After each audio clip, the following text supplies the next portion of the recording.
அம்மா நில்லுமா ஒரு நிமிஷம். ஏமா இது கூட என்னால புரிஞ்சு பண்ணிட்ட நீ? பா சும்மா என்ன சொல்லாதீங்க, என்னால முடியாதுன்னு சொல்லிட்டால, அப்புறம் என்ன, விடுங்க. A few moments later. அம்மா அவன் ஏதோ பண கஷ்டத்தில் இருக்காம்மா, இல்லைன்னா கேட்டிருக்க மாட்டான். சரி விடு, நீயும் நிறையா தடவை எவ்வளவோ செஞ்சுருக்க, அவன் திருப்பி எடுத்து கொடுத்தது இல்லை நகையை.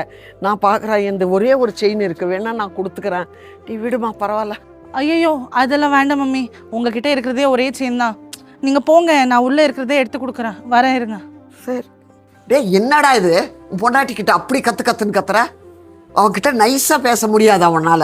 இவ்வளோ வருஷம் நான் எப்படி அவகிட்ட நைஸாக பேசி வேலை வாங்கியிருக்கேன், இது கூடவா தெரியாது? என்னதான் புரிஞ்சுக்க போறியோ போ, எனக்கு ஒன்றும் புரியல. சூப்பர் மம்மி, நானும் நீங்க இத்தனை வருஷமா என் மேல இருக்கிற பாசத்துல தான் இப்படி என்கிட்ட பேசிட்டு இருக்கீங்க நான் நினைச்சிட்டு இருக்கிறேன். இப்போ எனக்கு என்னன்னா, நீங்க எனக்கு நல்லா யூஸ் பண்ணிக்கணும் அவ்வளவுதானே. அப்போ எதுக்கு என் மேல அவ்வளோ பாசம் இருக்குன்னு இந்த மாதிரி நடிச்சிட்டு இருக்கீங்க என் முன்னாடி? இங்க பாருங்க மம்மி, நான் இத்தனை வருஷமா ஏமாறுறது போதும், இதுக்கு மேல நான் ஏமாற தயாரா இல்லை. நீங்க ஆச்சும் உங்க பையனாச்சு, என்ன வேணா பண்ணிக்கோங்க.